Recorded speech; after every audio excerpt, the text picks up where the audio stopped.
한 번씩 해주십시오. 지난주에도 하나님께서 우리 기쁨의 동산을 잘 해주셨습니다. 몇 가지만 함께 나눠보려고 합니다. 첫 번째로 상주 국내 단기 선교, 좀 전에 영상을 봤는데요. 그 영상을 보면서 별 실감이 안 나겠지만 특별히 그 장판 깐 거 보셨죠? 그게요, 예전에는 굉장히 지저분하고 어려워서 위생적으로도 안 좋고 위험했는데 해결 방법이 없었다는 거예요. 근데 우리 청년들이 무엇을 도와드릴까 했더니 그 얘기를 해서 그게 무려 260만 원이 들어간 겁니다. 근데 청년들이 처음에 130만 원을 예상했다가 210만 원까지 이제 해드리기로 했는데 마지막에 또 자기 헌금을 해서 260만 원 전액을 청년부가 담당했다는 이야기를 들었습니다. 너무 감사하고요. 또 페인트 하얗게 칠하고 어린이 도서관이라 꾸미고 그림 그리는 게 쉬운 게 아니에요. 가만히 있어도 더운 여름철이잖아요. 그 페인트 칠을 다 하고 그림을 그리고 또 작은 도서관에 쓰려고 그렇게 하는 걸 보니까 안쓰럽기도 하고 대단하기도 했습니다. 하나님께서 이번에 우리 청년부를 통해서 큰 일을 하게 하셨고 또 그 교회도 많이 힘을 얻게 하셔서 정말 감사하고요. 저도 개인적으로 이제 가서 그분들의 이야기를 직접 들어보니까요, 진짜 기적이 이런 거구나, 회복이 이런 거구나라는 것들을 느낄 수 있어서 개인적으로도 큰 은혜였습니다. 또 수고하고 섬긴 모든 분들이 감사하고 섬겨진 분들에게 감사를 드립니다. 두 번째로는 우리 수요 심야 기도회에 특별한 수요일을 계속 보내고 있는데요. 재미난 것은 첫 번째 오신 강사님이 창세기 2장을 가지고 창조에 대해서 얘기했다면 두 번째 오신 목사님은 출애굽기 2장을 가지고 구원에 관한 말씀을 해주셨어요. 참 묘하다. 하나님이 예비하신 은혜가 있구나. 그래서 셋째 주, 넷째 주도 기대가 많이 됩니다. 기대감을 가지고 오셔서 이 무더운 여름을 은혜로 변화시키시길 바랍니다. 세 번째로는 주일날 저녁 시간에 양육 애프터 모임이 있었어요. 24기 수료생들이 마지막 이제 간증하는 시간인데 한 분의 간증을 들으면서 제가 그동안 쌓였던 영적이고 육적인 피로가 다 씻어지는 그런 기쁨이 있었어요. 그게 뭐냐면 정말 해결되기 어려운 한 집사님의 문제가 완벽하게 해결되었다는 고백을 듣는데요. 마침 회복 3, 세 번째 설교를 끝내고 그 얘기를 들으니까 하나님이 이제 실제로 회복의 역사를 시작했구나, 첫 열매라는 생각이 들었어요. 그러니까 첫 열매가 나타났으니까 이제 우리 성도들 가운데 계속해서 회복의 역사가 있겠다, 그런 기대감이 생기더라고요.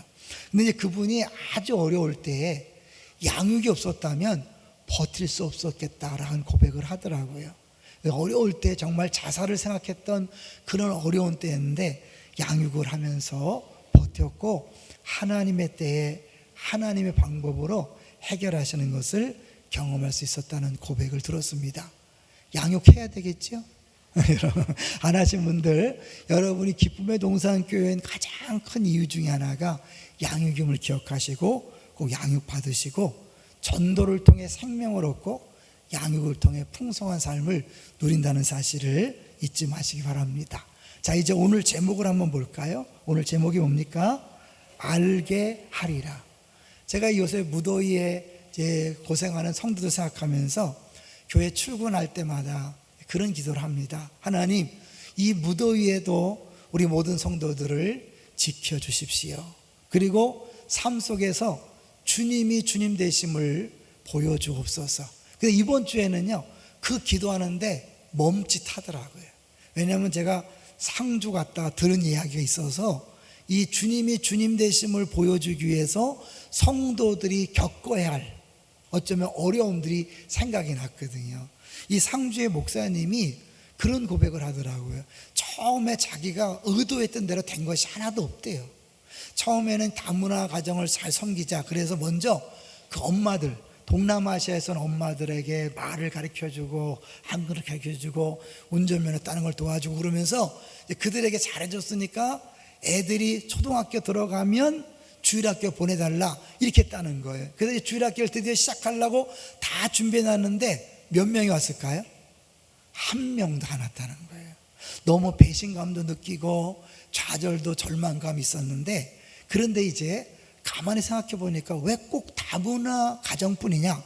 거기 결손 가정들이 많이 있고 할아버지 할머니와 사는 가정들이 많이 있는데 그들 영혼 어떡할 거냐?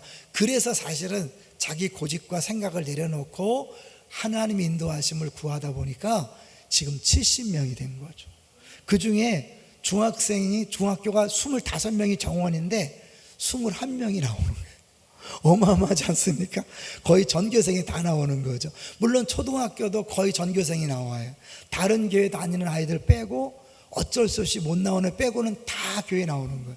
요새 주일학교가 줄어들고요, 전도가 안 된다고 하는 시대에 지금 어마어마한 역사가 나타나는 걸 보면서 야, 주님이 하시면 된다. 그런데요, 그 주님이 하시기 전까지 자기가 하려고 했던 그 좌절과 절망을 겪어봐야 되기 때문에 우리 성도들 삶의 현장에서 주님이 주님 되심을 경험하기 위해서 우리 성도들이 겪어야 될 그 고난과 아픔을 생각하니까 좀 아찔하더라고요. 그러나 분명한 것은 여러분, 주님이 주님 되시길 원하십니다. 주님이 그 사실을 모두에게 알게 해주길 원하시는 거예요. 그래서 오늘 본문을 보십시오. 오늘 본문도 결국 하나님께서 우리에게 원하시는 게 뭐냐, 하나님이 그 모든 세계 속에서 알려주기 원하시는 게 뭔가를 보여주고 있는 거죠. 3절을 볼까요? 3절 시작.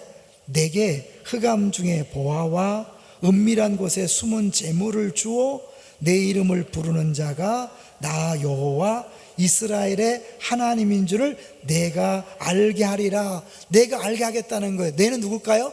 고레스죠. 근데 뭘 알게 하냐면 나 여호와 이스라엘의 하나님인 줄, 너를 불러서 너를 쓰는 게 하나님인 줄 알게 하겠다. 그 다음에요, 우리 이제 6절을 보십시오. 고레스만 알게 하는 게 목적이 아니라 6절 시작. 해 뜨는 곳에서든지 지는 곳에서든지 나밖에 다른 이가 없는 줄을 알게 하리라. 나는 여호와라, 다른 이가 없느니라. 해 뜨는 데부터 해 지는 데까지, 예전에 무지 많이 불렀던 복음송인데요, 결국 뭐예요? 해 뜨는 데부터 해 지는 데까지 온 세계 열방이 다 알게 되길 원한다는 거죠. 뭘까요? 하나님 외에 다른 신이 없다는 것을 알게 되길 원한다. 이런 신앙생활이 뭐예요? 십계명에 나와 있잖아요. 나 외에 다른 신을 내게 있게 말지라. 결국 하나님은 처음부터 마지막까지 하나님만 섬기기를 원하셨고, 우리 일생 동안 그 하나님만 섬기는 사람으로 만들어가는 것이 목적이에요. 그리고 그것은 우리뿐만 아니라 온 세상 사람들이 다 그 일들을 알게 하기를 원하시는 거예요. 주님은 그 사실을 명확하게 알게 하기 위해서 이스라엘 백성이 바벨론 포로로 끌려가는 아픔을 사실은 당하게 하신 거죠. 그리고 누가 봐도 도저히 불가능하다. 왜? 그 바벨론이 멸망한다는 건 말이 안 되거든요. 여러분, 그 상상해 보셨어요? 지금 북한이 망한다. 가능합니까? 안 가능합니까? 가능하죠. 미국이 한번 미친 척을 폭격하면 그냥 끝나는 거죠. 그런데 미국이 망하고 중국이 망한다. 상상이 됩니까? 잘 안 되죠. 근데 바벨론이 멸망한다는 건 당시에 지금 미국과 중국이 멸망한다는 것보다도 더 어려운 상황이었어요. 난공불락. 그런데 그 바벨론이 망하고요, 이스라엘 백성들이 다시 자기의 고향으로 돌아옴으로 말미암아 하나님이 진짜 하나님이고 진짜 구원자임을 보여준다는 거예요. 자, 그런데 누굴 통해서 하냐면 1절을 보십시오. 45장 1절 시작. 여호와께서 그의 기름 부음을 받은 고레스에게 이같이 말씀하시되 내가 그의 오른손을 붙들고 그 앞에 열국을 항복하게 하며 내가 왕들의 허리를 풀어 그 앞에 문들을 열고 성문들이 닫히지 못하게 하리라. 여러분, 솔직히 이 고레스가 실제 인물 같아요? 아닌 것 같아요? 역사를 공부하신 분들은 아무리 역사책을 뒤져도 고레스는 안 나옵니다. 그럼 가짜 인물일까요? 아니에요. 일반 역사책에는 키루스라고 나와요.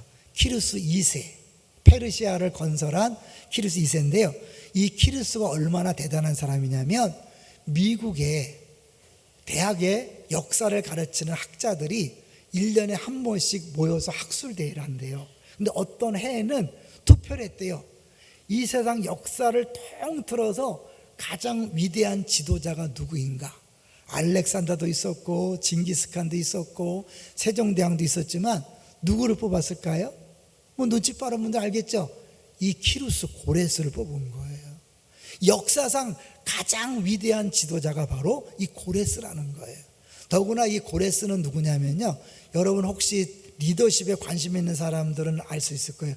마키아벨리가 쓴 군주론 들어보셨나요? 대통령들은 반드시 읽는다고 하고 리더십에 관심 있는 사람 반드시 읽는 게 군주론인데, 그 군주론의 핵심 모델이 누구냐면 바로 고레스 왕이에요. 이 고레스는 사실 전 세계 역사 가운데 가장 먼저 종교의 자유를 인정해서 지금까지 종교의 자유를 인정하는 시뿌리가 되었고, 그 다음에 노예제를 폐지했고, 그 당시 왕들은 누구나 다 막 부려먹을 수 있었어요. 돈 안 주고. 근데 이 고레스 왕 때는 왕을 위하고 나라를 위한 일이라도 반드시 임금을 줘라, 이렇게 했던 것을 볼 수 있어요. 그래서 사실은요, 이 고레스 왕이 역사상 가장 위대한 군주로서 모든 통치자들의 모범이 되고 모델이 되는 거예요. 그래서 하나님이 쓰셨을까요? 그래서 하나님이 쓰셨을까요? 아니면 하나님이 그를 택했기 때문에 그렇게 되었을까요? 어느 쪽이에요, 여러분? 네, 하나님이 그를 택해서 쓰시기 위하여 그런 인물을 만드신 거죠. 자, 그것이 사실은 45장 1절에 그의 기름 부음을 받은 고레스라는 표현이 나오는 거예요. 이런 기름 부었다, 한마디로 뭐예요? 메시아예요. 메시아. 메시아 누구죠? 예수님 메시아잖아요. 근데 사실 구약시대에 기름 부은 사람들이 세 종류가 있었어요. 왕에게 기름을 붓고, 선지자에게 기름을 붓고, 제사장의 기름을 부었어요. 기름을 붓는다는 건 하나님이 특별히 구별해서 세워서 하나님의 일을 하게 하는 거예요. 근데 고레스는 하나님을 모르는 사람이에요. 이방 나라 왕이에요. 근데 어떻게 기름을 부었을까요? 자, 4절을 한번 볼까요? 4절 시작. 내가 나의 종 야곱, 내가 택한 자 이스라엘, 곧 너를 위하여 내 이름을 불러 너는 나를 알지 못하였을지라도 내게 칭호를 주었노라. 곧 너를 위하는 좀 잘못된 해석이에요. 사실은 야곱 택한 자 이스라엘을 위하여 너 고레스 너를 불렀다. 너는 나를 알지 못하지만 내게 칭호를 주었다 라고 말한 거죠. 알지 못했다 그랬어요. 5절도 볼까요? 5절 시작. 나는 여호와라, 나 외에 다른 이가 없나니 나밖에 신이 없느니라. 너는 나를 알지 못하였을지라도 나는 내 띠를 동일 것이요. 하나님을 모르고 하나님을 믿지 않는데 하나님이 쓰시는 거예요. 뭘 얘기하는 거예요? 하나님은 전 세계 역사의 주인상을 보여주는 거예요. 꼭 믿는 사람만 쓰는 분이 아니에요. 교회 안에만 머물러 있는 하나님이 아니에요. 믿는 사람들 안에서만 일하시는 하나님이 아니에요. 전 세계 역사를 하나님이 주관하신다는 것을 보여주는데, 그 역사를 주관하시는 보여주는 대표적 인물이 바로 고레스예요. 여러분 한번 오늘 이후에 개인적으로 이 키루스에 대해서 고레스에서 한번 연구해 보세요. 그러면 너무너무 신기한 것을 발견할 거예요. 그러면서 성경이 재미있어질 거예요. 세계 역사는요, 성경과 별개가 아닙니다. 제가 고등학교 때 예수 믿은 게 너무 한탄스러운 게 뭐냐면요, 너무 늦게 예수 믿어서 이 세계 역사가 기독교 중심으로 됐다는 걸 몰랐어요. 그래서 역사가 재미없었어요. 그런데 만약 제가 일찍 예수 믿었다면, 이 성경과 세계 역사가 맞물려 돌아간다는 사실을 알았다면 정말 신나게 공부했을 것 같아요. 자, 이제 구체적으로 오늘 옛날 얘기, 진짜 역사 얘기를 하는 시간 가지고, 무더위니까 한번 편하게 한번 들어보세요. 먼저 3절을 보시면요, 이 다른 나라 왕들은 그냥 그렇게 돈을 빼앗고 금은보화를 빼앗는 일에 집중했는데, 어떻게 고레스는 그렇게 빼앗지 않고 막 나눠주고 막 그랬을까요? 자, 3절을 보겠습니다. 3절 시작. 내게 흑암 중의 보화와 은밀한 곳에 숨은 재물을 주어 내 이름을 부르는 자가 나 여호와 이스라엘의 하나님인 줄을 내가 알게 하리라. 흑암 중의 보화와 은밀한 곳에 숨은 재물도 여러분 얻게 되시기를 주의 이름으로 축원합니다. 제가 개업 예배 때마다 이 말씀을 자주 전하는데요, 우리 장사하시는 분들이, 사업하시는 분들이 남들이 보지 못하는 재물을 얻게 되길 바랍니다. 실제로 이 말씀대로 이 고레스에게는 신기한 방법으로 놀라운 그런 재산이 늘려졌는데요, 대표적인 것이 느부갓네살이 꿈을 꿨잖아요. 꿈을 꿨는데 뭐예요? 결국 바벨론이 망하고 페르시아가 등장하고 그리스가 등장하고 로마가 등장하지만 결국 하나님 나라가 올 것을 말씀하는 환상이 보였죠. 다니엘이 해석을 해줬어요. 이 느부갓네살이 안 거예요. 바벨론이 곧 멸망할 것이다. 그런데 내 후손들이 다시 이 바벨론을 재건하기 위해서 돈이 필요할 텐데 그 자본을 내가 준비해야겠다. 그래서 한 게 뭐냐면 놋배를 만들었어요. 놋으로 배를 만들었어요. 그리고 그 배 안에 금은보화를 가득 넣은 거예요. 그리고 유프라테스 강에다 잠겨놨어요. 여러분, 모든 나라마다 그런 게 있잖아요, 그죠? 나 히틀러가 망할 때 뭔가 숨겨놨을 것이다, 우리나라도 뭔가 숨겨놨다, 막 이런 거 있잖아요. 그때 실제로 느부갓네살 왕이 어마어마한 그 금은보화를 그 놋배에다 실어서 깔아앉혀 놓은 거예요. 고레스가 바벨론을 점령한 다음에 우연한 기회에 그 자료를 본 거예요. 그래서 한번 뒤져봐라.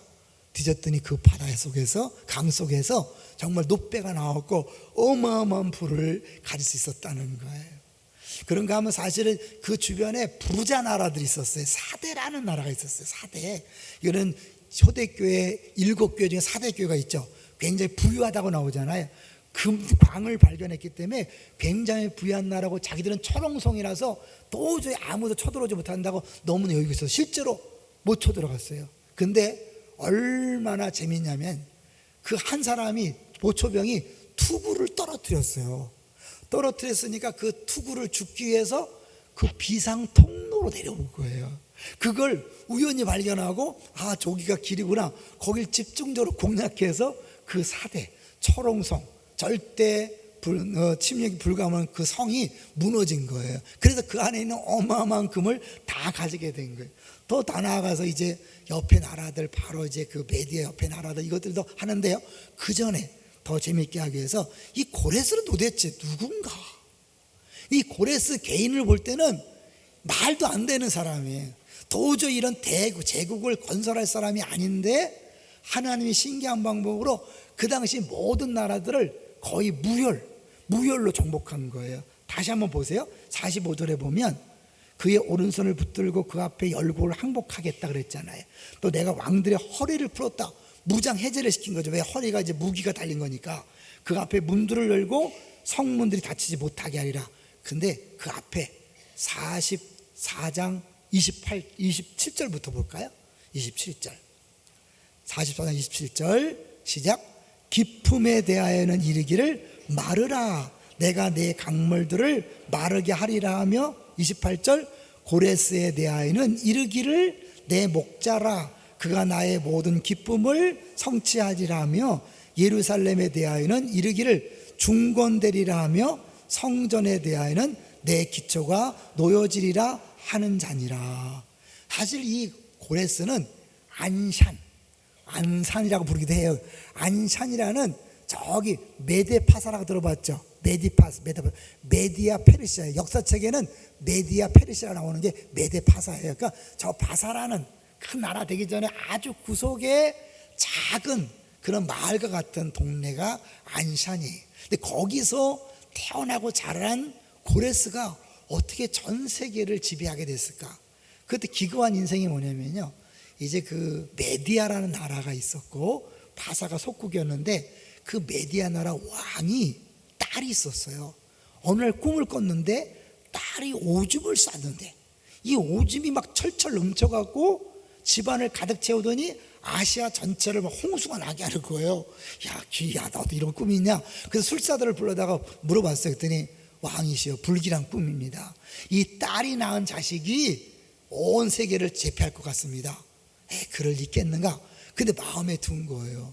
그래서 이제 뭔가 찝찝하니까 원래 메디아 나라의 귀족들하고 결혼을 시켜야 되는데 그 저 먼 아주 외진 안산이라는 곳에 무명한 사람에게 보낸 거예요. 결혼을 시켰고 이제 애가 날 때가 됐는데 또 꿈을 꿨어요. 또 비슷한 이상한 꿈, 막 포도나무 줄기가 뭐 온 아시아에 가득한 꿈을 꾸고, 또 물어봤더니 딸이 낳은 자식이 세계를 제패갔습니다. 그래갖고 이제 그 꿈 때문에 불안하니까 자기의 신복, 가장 믿는 신하를 보냈어요. 네가 도와주다가 출산 때 애를 낳거든 남자이면 죽여버리고 여자이면 살려라. 누가 생각나요? 모세가 생각나지 않습니까? 우리 지난 수요일 나였는데. 그리고 예수님이 생각나지 않습니까? 예수님 때도 헤롯 대왕이 다 죽이라 그랬잖아요. 모세 때 남자 다 죽이라 그랬잖아요. 모세와 예수님과 고레스의 공통점이 있어요. 죽을 뻔했다는 거. 이 구원자로 세운 사람들이 죽을 뻔한 거예요. 근데 이제 가서 그렇게 이제 했는데 딱 남자가 태어난 거예요. 근데 이 신하가 볼 때 너무너무 잘생기고 도저히 죽일 수가 없겠더래요. 그러고 고민하고 있는데 마침 산골에 사는 소 먹이는 사람, 아주 하천, 천한 그 소 먹이는 사람의 부부가 애를 낳는데 마침 사산한 거예요. 애가 죽었어요. 그러니까 잘되다 싶어서 맞바꾼 거예요. 그러면 그 공주는 아이가 죽었습니다 얘기하고 그 산지기 소먹이한테 갖다 주면서 절대로 비밀라고 키워라. 아무도 모르게 키워라.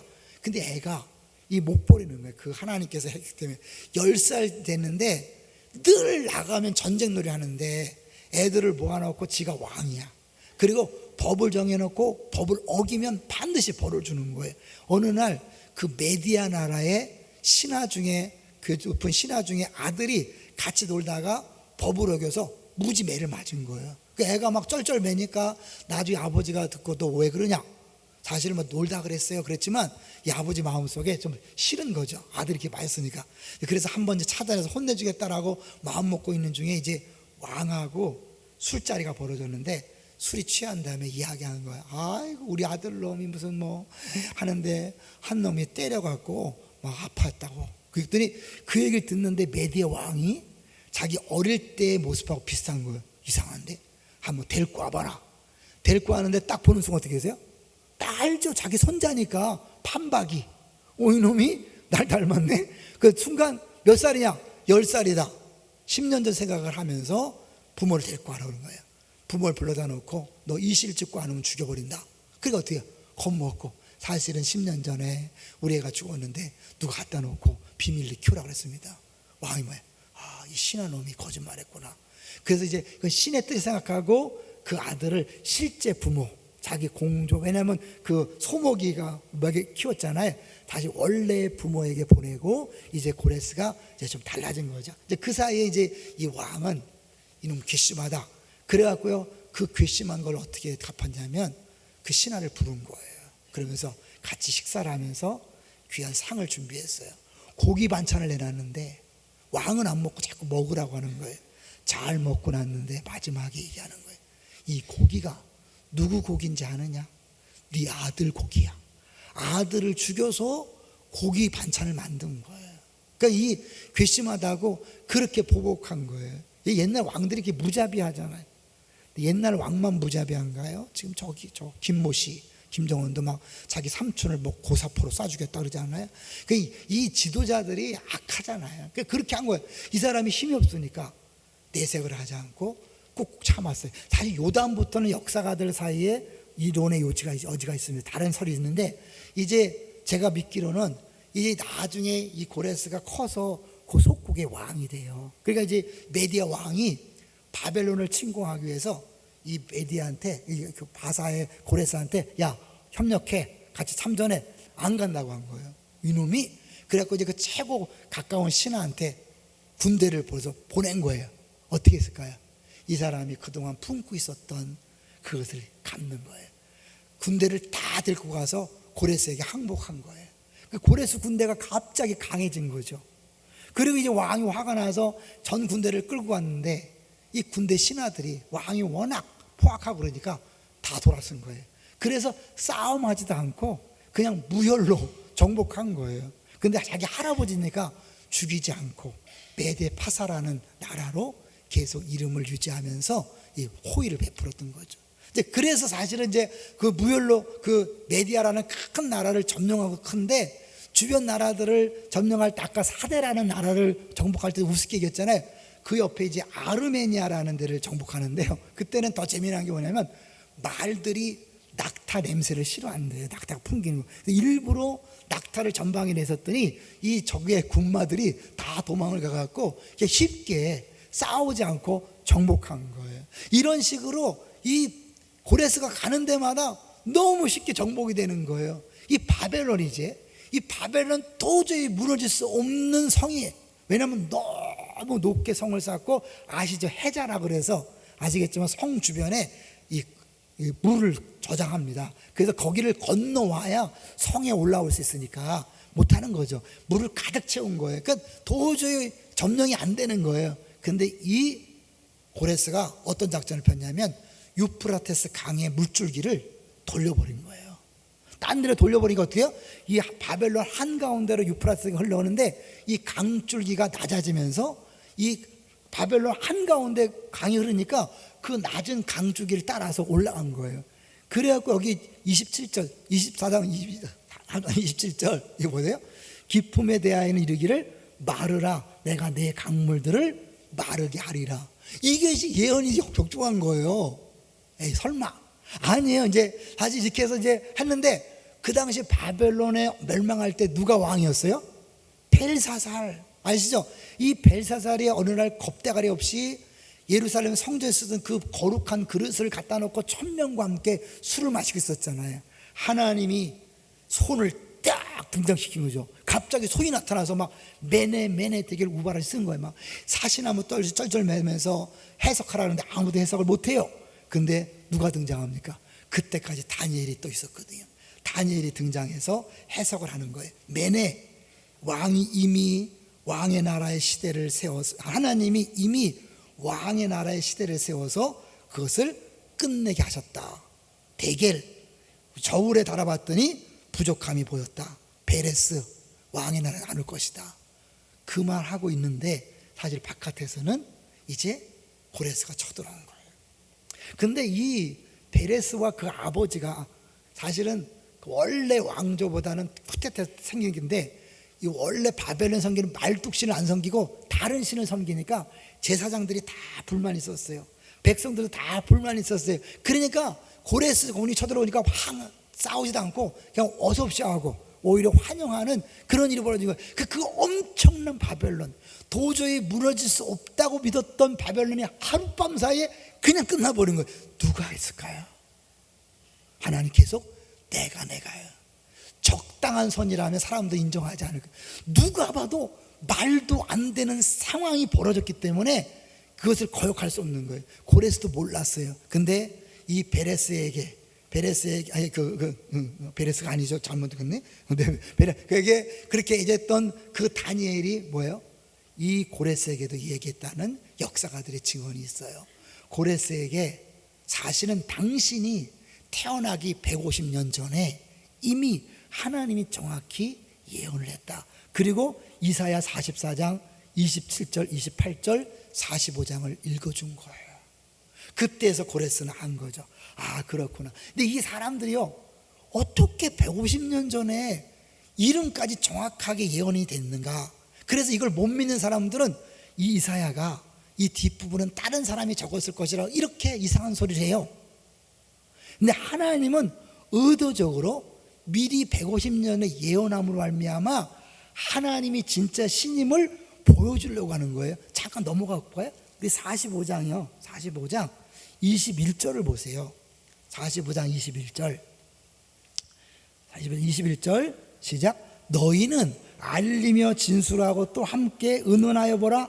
이 일을 옛부터 듣게 한 자가 누구냐? 이전부터 그것을 알게 한 자가 누구냐? 나 여호와가 아니냐? 나 외에 다른 신이 없나니? 나는 공의를 행하며 구원을 베푸는 하나님이라. 나 외에 다른 이가 없느니라. 어느 신이 미래를 예언하냐? 나니까 미래를 정확히 예언했고 그대로 이루어지는 것을 통해 내가 하나님을 보여주려고 하는 것이다 이것더라 그런 거예요. 근데 그걸 못 믿는 사람들은 아, 이건 나중 사람이 했다. 아니에요.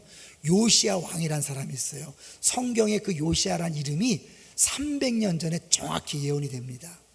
더 나아가 예수님 700년 전에, 예수님 태어나 700년 전에 이사야 53장을 보면 예수님 고난당한 것이 너무 분명해요. 바로 눈앞에서 보고 쓰는 것처럼 너무너무 분명한 거예요. 누가 하신 일이에요? 하나님이 하신 거예요. 하나님께서 예언하셨고 하나님께서 그 일을 이루신다는 것을 보여줌으로 말미암아 나야, 나밖에 없어. 어떤 노래가 있었죠? 나야 나, 나야 나. 하나님 그럼 나야 나, 나밖에 없어. 하나님 그걸 보여주는 거예요. 자, 그러기 때문에 성경 한번 찾아볼 때는 역대하 36장을 한번 보세요. 역대하 36장 요거만 한번 찾아볼 거예요, 여러분. 역대하 36장 찾기 어려운 분들은 아마 화면에 나올 테니까요, 그걸 보세요. 역대하 36장 마지막 절이에요. 이 역대하를 마지막 마칠 때 어떤 내용이 나오는가 보세요. 36장 22절. 자, 읽어볼까요? 시작.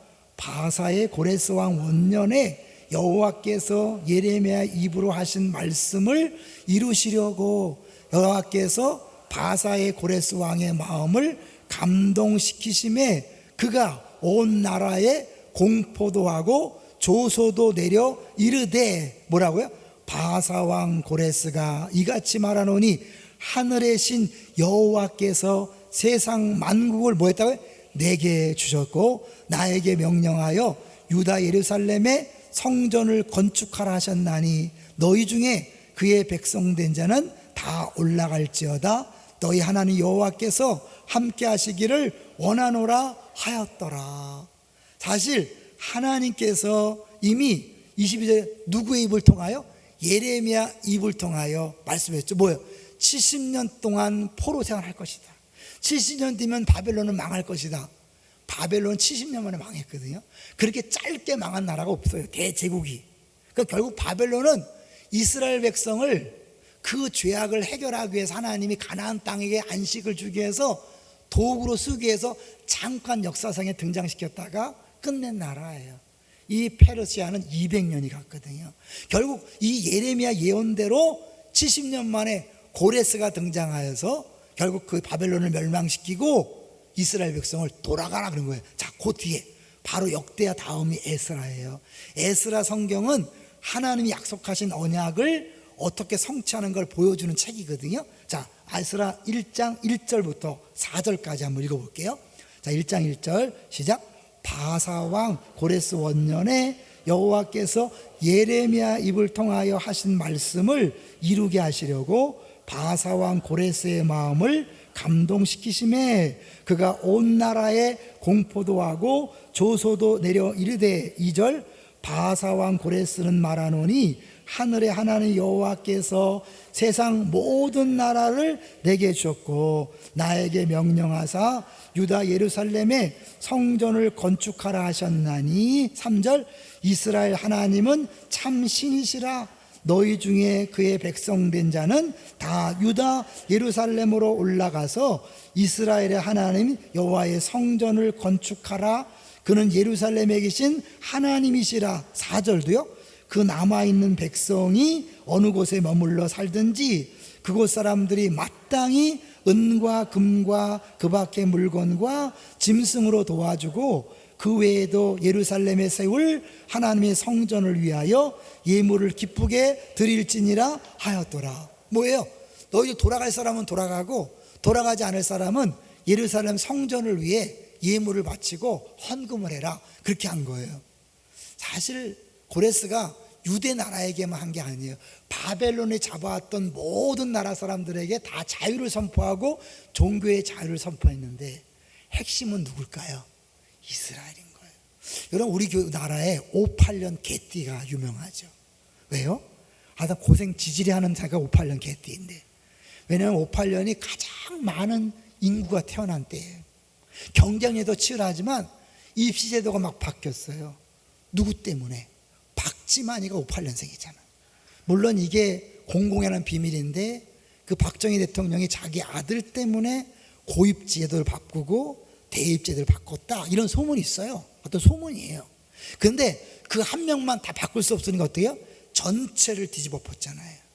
하나님이 이스라엘에게 해방을 주기 위해서 딱 이스라엘만 짚어서 하는 게 아니라 고레스로 하여금 전 세계 모든 사람에게 종교의 자유를 선포한 거예요. 그래서 키루스는 역사상 가장 위대한 대왕이 되었을 뿐만 아니라 하나님께서 원하신 일들을 하게 된 거죠. 하나 일하시는 방식이 바로 이런 거예요. 자, 그것을 우리에게 한번 적용해 보려고 합니다. 사실은요, 그 이스라엘 백성들이 그 상황이 어떻습니까? 바벨론 포로로 잡혀갈 때 예레미야가 얘기한 거예요. 너희 70년 동안 대항하지 말고 잘 살아, 편안히 살아. 그리고 오히려 바벨론을 기도해. 왜? 70년이 끝나기까지는 안 일어나. 근데 70년 끝나면 돌아올 거야. 그러니까 괜히 애쓰지 말고 편안하게 살아, 이렇게 얘기한 거예요. 그 당시에 바벨론이 멸망할 거 상상도 못했는데 하나님이 약속하신 대로 실제로 말도 안 되는 일을 통하여 일을 이루셨어요. 동일하신 하나님이 지금 우리 가운데 계십니다. 믿습니까? 근데 그 하나님이 때때로 안 보여요. 그것을 성경은 15절을 보세요. 15절, 45장 15절 읽어볼까요? 시작. 구원자 이스라엘의 45장 15절인데 헷갈렸네. 시작. 구원자 이스라엘 하나님이여 진실로 주는 스스로 숨어 계시는 하나님이시니이다. 어떤 분들은 겁대가리 없이 하나님 나한테 보여줘봐, 믿을게. 죽으려고 백을 쓰는 거죠. 하나님 나타나면 큰일 나는 거예요. 사실 우리에게도 하나님이 숨어 계시는 것이 유익이에요. 여러분 막 차 때문에 막 싸우는 현장에 주님이 딱 나타나 보세요. 얼마나 민망해. 애들한테 큰 소리 막 치고 야 저거 좀 미치겠네. 근데 주님이 딱 나타나 보세요. 얼마나 힘들어요. 주님 우리 안에 계시지만 안 계신 것 같아요. 지금 무소부재하시기 때문에 어디나 계시지만 안 계신 것 같아요. 그런데 뭐예요? 그럼에도 불구하고 하나님은 배후에서, 역사 배후에서 일하고 계시다. 그 14절이에요 14절 읽어볼게요. 시작. 여호와께서 이같이 말씀하시되 애굽의 소득과 구수가 무약한 것과 스바의 장대한 남자들이 내게로 건너와서 내게 속할 것이요 그들이 너를 따를 것이라. 사슬에 매여 건너와서 내게 굴복하고 간구하기를 하나님이 과연 내게 계시고 그 외에는 다른 하나님이 없다 하리라 하시니라. 하나님이 그렇게 만들겠다는 거예요. 사실 그래도 하나님이 계시는데 어떻게 우리가 포로로 잡혀가고 이런 어려움이 있으니까 우리 성도들도 하나님이 살아계시다면 어떻게 내가 이렇게 힘들어합니까? 우리 7절을 볼까요? 하나님 그런 그들에게 하나님 어떻게 이룰 수 있습니까? 할 때 7절 시작. 나는 빛도 짓고 어둠도 창조하며 나는 평안도 짓고 환난도 창조하나니 나는 여호와라. 이 모든 일들을 행하는 자니라 하였노라. 환난이라고 번역됐지만 원어는 악이라는 단어예요. 악. 그러니까 결국 하나님이 우리가 볼 때는 이건 아니지요 하나님, 그런 것도 뭐예요? 다 하나님이 창조해서 다 쓴다는 거예요.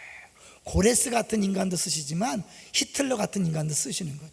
김정일 같은 사람도 사실 쓰시는 거예요. 사실 여러분 하나님이 역사에 배어 있기 때문에 아무리 뭐 포를 쏘고 일본이 어쩌고 중국이 어쩌고 미국이 어쩌고 해도 그들이 역사를 좌지우지할 수 없습니다. 믿습니까? 하나님이 허락하지 않으면 아무것도 할 수 없는 거예요. 그러니까 여러분 두려워할 게 없어요. 작게 내 인생에 일어나는 모든 문제, 때는 고난과 환난, 어려움이 있어도 두려워하지 마세요. 하나님은 결국 뭘 원하시는 거예요? 우리를 통하여 하나님밖에 없음을 보여주기를 원하시는 거예요. 근데 누가 하신다고요? 하나님이 하시는 거예요. 8절을 보세요. 우리의 노력을 하는 게 아니라 여러분 내가 뭐 하나님의 영광을 드러내야지, 하나님 보여줘야지, 필요 없어요. 그게 아니에요. 8절 시작. 하늘이여 위로부터 공의를 뿌리며 구름이여 의를 부을지어다. 땅이여 열려서 구원을 싹트게 하고 공의도 함께 음돋게 할지어다. 나 여호와가 이 일을 창조하였느니라. 하나님이 다 만드시고 다 알아서 하나님이 구원도 행하시고 그래서 모든 걸 할 테니까 너희들은 가만히 서서 내가 하는 일을 봐라. 자, 45장 25절로 가볼게요. 같은 45장이니까 25절 시작. 이스라엘 자손은 다 여호와로 말미암아 의롭다함을 얻고 자랑하리라 하느니라. 의롭다함, 결국 하나님께서 끊임없이 공의와 정의를 얘기했죠. 결국 우리가 예수 믿으면 믿음으로 말미암아 의를 얻는다는 거죠. 의인이 되는 거잖아요. 결국 여러분 하나님께서 이 고레스를 통해 주고자 하는 메시지는 뭐예요? 고레스를 기름 부었지만 진짜 기름 부으신 분은 누구예요? 예수 그리스도죠. 예수 그리스도 이 땅에 오셔서 메시아로 오셔서 우리를 구원하신 줄로 믿습니다. 완벽한 구원이 이루어졌는데 예수님만 구원 기름 부은 게 아니에요. 우리 한 사람 한 사람도 기름을 부으셨습니다. 믿습니까? 언제요? 예수님이 죽으시고 부활한 다음에 성령을 보내셨죠. 오순절 마가다락방에 임한 성령이 각자에게 지금 임한 줄로 믿습니다. 여러분 안에 거하시는 그 성령 뭐예요? 여러분이 기름 부음 받은 자예요. 여러분이 메시아예요. 그래서 우리가 헌금 시간마다 읽는 성경, 아버지가 나를 보내신 것 같이 나도 너희를 보내노라, 성령을 받으라. 우리가 다 작은 메시아로서 우리 삶의 현장으로 파송받아서 하는 일이 뭘까요? 결국 고레스를 통해 하신 일은 하나님밖에 없다, 하나님만이 구원자다, 하나님이 하신다 보여준 것처럼 우리들을 파송해서 우리를 통하여 세상 사람들이 당신을 보니 하나님 정말 살아계십니다, 하나님이 정말 전 진짜입니다 라는 소리를 듣게 한다는 거예요. 하나님이, 내가 노력하는 게 아니에요 여러분. 그래서 제가 이제 그 모소제일교회를 다시 한번 말씀드리려고 그래요. 모소제일교회에 갔는데요, 사실 그 70명의 아이들을 돌보는 분은 한 분 있어요. 그 주일학교 교사하시는 집사님인데, 이 집사님과 목사님은 주일학교 때부터 같이 절친이라서 교회에서 함께 주일학교 봉사 사역을 하던 분인데, 몇십 년이 지나서 이분이 갑자기 전화를 한 거예요. 도와주겠다고. 근데 그분은 김포에 살면서 상주까지 매주 내려와서 도와주겠다는 거예요. 그 사실 잘 말도 안 되잖아요. 근데 그 일을 지금 벌써 10년 가까이 하고 있는 거죠. 그리고 한 명도 없던 주일학교가 지금 70명이 됐는데, 그 주일학교 애들은 거의 이 집사님이 다 담당을 해요. 그 사람은 뭐 먹고 사냐? 네, 그 아내가, 부인이 학교 교사예요. 그분이 내가 돈을 책임질 테니 당신 마음껏 하라 그래서 일주일에 4일은 내려와서 그 상주 땅에 있으면서 애들하고 같이 게임하고 걔들을 인성교육을 하면서 그 애들을 변화시키는 거예요. 그 애들이 이제 너무너무 말도 잘 들으면서 막 무서운 분위기가 아니라 자유스러운 분위기라는 거예요. 이번에 우리 청년이 놀란 게 뭐냐면 3분 후에 모이겠습니다, 3분 만에 다 모였다는 거예요. 여러분, 교회가 그렇지 않잖아. 애들 주일학교도 안 그렇잖아요. 근데 그런 거예요. 그러면 애들이 무서워서 벌벌 떠나? 아니래요. 너무너무 자유스럽게 그 선생님을 너무너무 좋아하는 거예요. 재밌으니까. 그분이 뭐 200 몇 가지의 게임을 막 돌아가면서 하는데, 인성교육을 하는 게임을 하고 하니까 게임하고 공부하고 그런 일을 한다는 거예요. 근데 그분이 하나님께서 보내주기 위해서 몇십 년 전에 준비해 놓은 거잖아요. 이 목사님과 사모님이 처음 그 교회 가서 많은 어려움을 겪으면서 거의 좌절과 절망 속에 있었는데, 하나님이 때에 맞춰서 준비해둔 영혼을 보내신 거죠.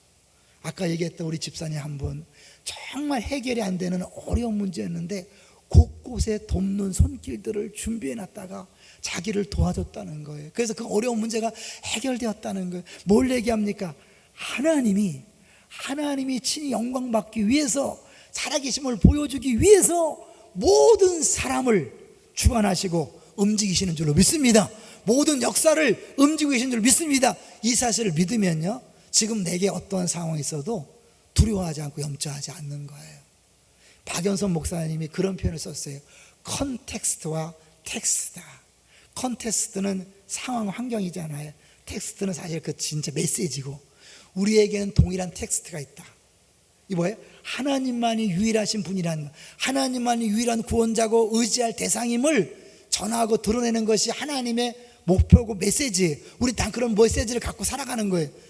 상황은, 컨텍스트는 다 달라요. 근데 어려움은 어려울수록, 컨텍스트가 어려우면 어려울수록 더 분명하게 텍스트가 빛이 난다고 얘기하는 거예요.